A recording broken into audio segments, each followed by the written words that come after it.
13448 specifically for medical devices. However, before you walk away and tune out, I see it's being used a lot, this international standard, across the board, not just for medical devices, by far. Why? Because the international standard specifies requirements for a quality management system where an organization must operate, and here's the kicker, in a regulated environment. So if you operate in a regulated environment, it could be finance, could be medical, it could be banking, then you definitely get a lot of benefits out of looking at and using ISO 13485. So it specifies requirements for a quality management system where an organization needs to demonstrate its ability to consistently provide products and services, so reliable products and services that meet customer and applicable statutory and regulatory requirements. So you want to be a reliable and trustworthy organization that delivers constant, trustworthy products and services with a high detail of governance covering the whole process of from idea to design to manufacturing to rollout to customer use. Monitor key quality system metrics, process indicators, and overall health of the CGMP, current good manufacturing practice regulations. That's regulations set by the FDA, Food and Drug Administration. Quality management system, QMS, to proactively identify and address quality systems or product issues and ensure its continuing stability, effectiveness, and improvement. So that's what you use ISO 13485 for. Hi, my name is Gerard Blokdijk. I'm the co-founder and co-owner of The Art of Service. So a director, what if we start this? A director, product quality at and QMS at Reckitt had to be able to ensure they had documented procedures to control design and development changes in their product line. To make sure that they, as the manufacturer, have documented procedures in place for traceability of their products and figuring out where it is for all class 3 and 4 devices. Now that's a term that comes straight out of ISO 13485 and out of the FDA and CGMP, and it's well known to people in the medical world. Those are implantable devices that meet the ISO definition of implantable medical device or active implantable medical device. Also, as a manufacturer, you need to be able to, when you use suppliers, you need to be able to figure out that the parts they use are safe and effective. So that has to be aligned with your own production line. And that's all that the product quality, director product quality and QMS at Reckitt had to figure out, and that's what they use this Kanban for. So what you're looking at here right now.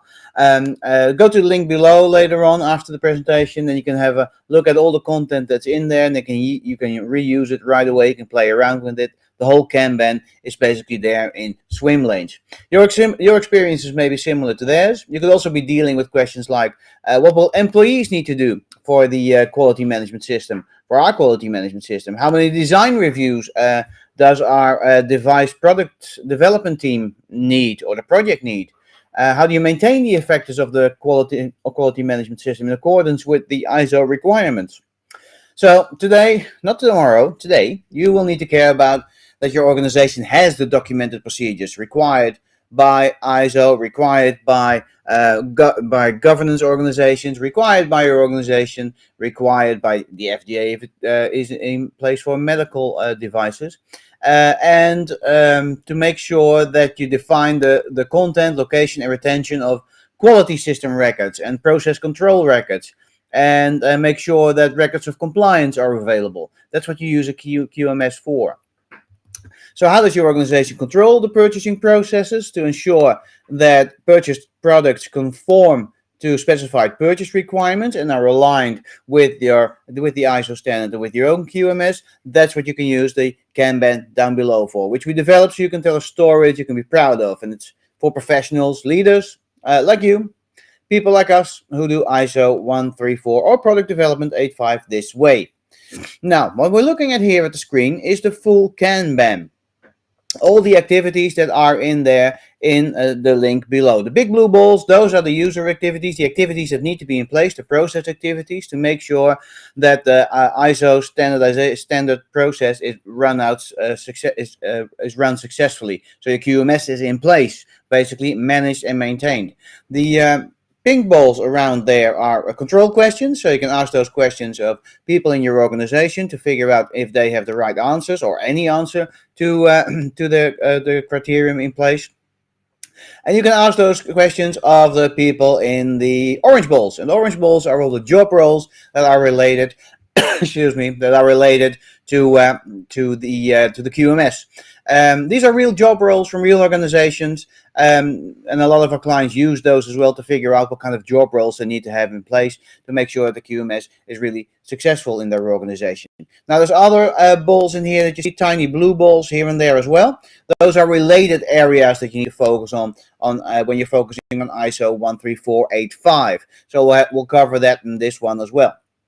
Now let's dive into, before we get to the most important questions to ask for ISO 13485, let's quickly have a look at what is it actually that you need to be covering, what are the processes and activities that need to be in place for ISO 13485. Let's pick the top 3 critical capability balls areas. So these are the top 3 areas that need to be in place for ISO 13485. So to have a QMS in place. Monitor, let's start with this one. Monitor key quality system metrics. Let it sink in a bit. Process indicators and overall health of the CGMP quality management system, the QMS, to proactively identify and address quality systems or product issues and ensure its continuing stability, effectiveness, and improvement. Like you see, you can use this anywhere. It's not just medical devices. Have this process in place, quality management system, a QMS. There's software that can do that for you, QMS, to proactively identify and address quality systems or product issues and ensure stability, effectiveness, and improvement. Then, if I open this up, we can actually see what, and here we'll see some of the extra content areas that we spoke of that are in the Kanban down below.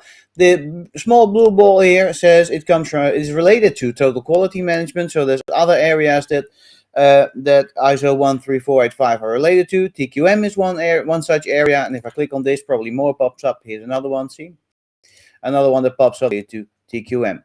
A control question I can ask is the system maintained and is there evidence that its effectiveness is maintained? And I will ask that question of our position logistics supervisor. And when I'm talking to my position logistics supervisor, I might as well ask a couple other questions while I'm there to make sure that my QMS is installed correctly and works correctly and everything is tracked and traced. The other one that we have here is guarantee your staff provide support for the new product development and guides teams through the development process to ensure compliance to quality systems. So there's a lot of education going on here. Systems can help with that, definitely. Do you plan how it will be used to ensure that products meet requirements? How do you plan that? And if you plan that, you can ask that question of the director, IT supply chain solutions, manager financial analysis and business support, and the senior ethics advisor. Very important when you're dealing with product rollouts that deal in the medical sphere. Now let's see, what else do we have here? This is the third one. Utilize. Let's zoom in like this. Utilize requirements management, process implementation, risk management, and performance measurement to ensure effective internal controls are in place to meet customer, product, project, and service requirements across the business in order to maintain or improve quality delivery. So ongoing. So we see education here, we see management here, and we see ongoing here. Education, implementation, management, and ongoing. Those 3 main steps are what these 3 balls are basically covering, are basically taken care of right away. These 3 use cases of ISO 13485. So if we open all these 3 up, which we have, I think, let's double click, let's double check. Yeah, open. This one's open already. And that one, open it up. What we see here is basically the use case for a QMS. There we go. The use case for ISO 13485. This is what we have in place. As we see here, we see a must-have. I see a must-have here. All the critical capabilities in the Kanban down below, they're organized based on their prioritization. The things that you really need to have in place are the one must-haves. So those are the ones that you must have in place. There's over 2,000 critical capabilities in there that are related to ISO 13485. And if you have the must-haves in place, then you definitely have a green tick for organizing your QMS.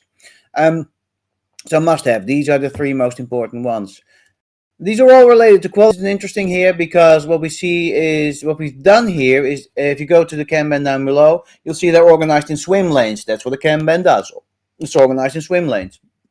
In the swim lanes are activities, and these activities you can assign to teams, people, projects, really easy to work with. But the swim lanes are organized around one main keyword, and in this case is quality. So you'll see when you go to the Kanban below, you'll find the keyword quality, which is a swim lane, and then these three activities and way more you'll find in there.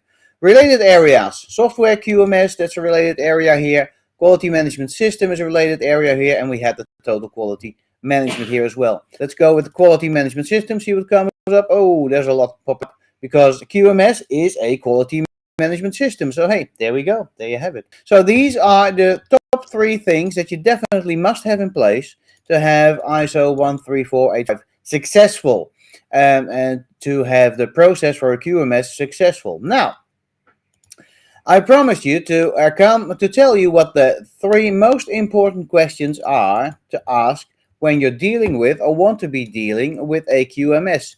Question number 3. How do you improve your product if you have no system for change? Kind of a silly question because if you have no system for change, you can't really manage your product, can you? So you need to make sure that you represent quality assurance by collaborating on new product development and production process improvement teams, focusing on design controls, change controls, so have change management in place, risk management, process transfer validation monitoring, and appropriate archival of records. As you can see, this is not specifically and only relatable to medical devices, basically for any quality management system that you want to have in place to deliver reliable output of products and services. What is transferable between teams is a control question I asked. Ask the security supervisor. When I'm there, ask them a couple of other questions that are related to what we're doing here with ISO 13485. So how do you improve your product if you have no system for change? Well, have a system for change in place, and that's what the QMS basically is, but it also covers all these areas, design controls, not just change controls, but also risk management, process transfer, validation, monitoring, and archival of records. Fantastic. Here, to show you this is a number. That number is the priority of the critical capability. So the higher the number is, there's over 2,000 in them. The higher the number is, the higher the priorities of having this in place.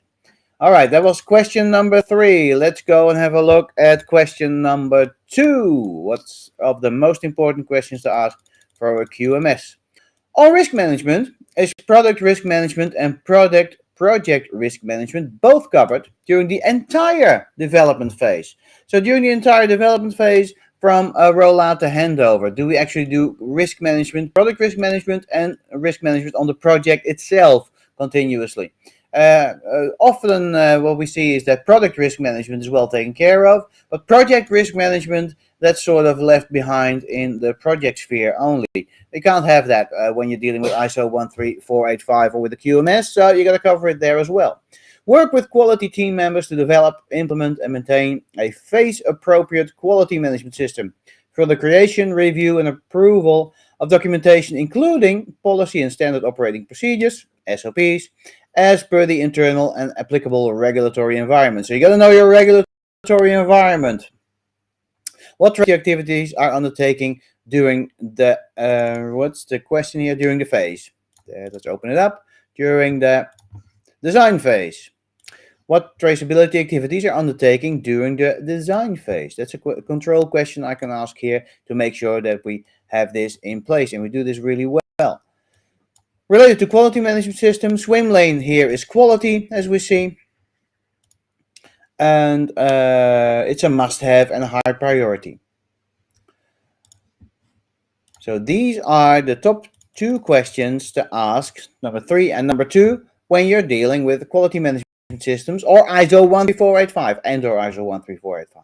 Now, without further ado, ratata, ratata, can hear a drum roll, please. What's the most important question to ask when dealing with ISO 13485? Is there actually a quality management system in place that has been established and documented to meet the requirements of the ISO 13485 standards? How do you do that?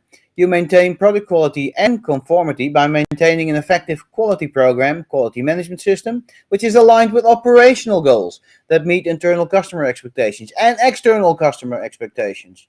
So you got to find your operational goals first and then relate that to internal and external customer expectations before you start defining your QMS and rolling out your QMS. And that's how you build the groundwork for putting your QMS in place. And when I open all three of them up, and I can see how the things are related to each other. By the way, this data that you're looking at here is all the data that's down there in the link below. But it's I've uploaded it here in a tool called Neo4j, which is a graphical knowledge database, and it just looks pretty, but it also shows you the relationships in a different way, and it's just graphically appealing. That's why I'm using this here. But you get the same information when you go to the link below. If I open all three of them up, this is how I see. This is what I see how they're related, and I will add some job roles in here as well, so we can see what's going on here. These are the most important questions I need to be asking when I'm dealing with ISO 13485 or a QMS in my organization, and the activities that I need to be doing. So the three most important questions, the activities I need to be doing for those. So not necessarily the three most important activities, although they're all must-have. So they're definitely, as you know by now, they're definitely in the must-have categories. The three most important ones I started out with. But these are the three most important questions you got to ask of these people in your organization. And control questions in place. With this, you have a blueprint of how to start rolling out an ISO 13485. If you want to analyze and audit your ISO 13485 project, use the Kanban below. It's all in there, massive amount of detail. I will, with this, I will leave you with other things you need to consider. And these are all the priority questions. So I've only shown you the top 3 priority questions, but there are 48 most important questions to ask in relation to ISO 13485. As you can see, lots of detail. And again, I can go and click on any topic and make sure that I see the detail here and how things are related to each other and open up. I hope this clarified a bit about what ISO 13485 is and how you can definitely use it for way more than just in the medical sphere. That's what we build it for. That's what it's for. With this, I'm gonna leave you for now. Thank you for your attention, and we'll see you again tomorrow. Don't forget to go to the link below and have a look and play around with Kanban. All the details are in there.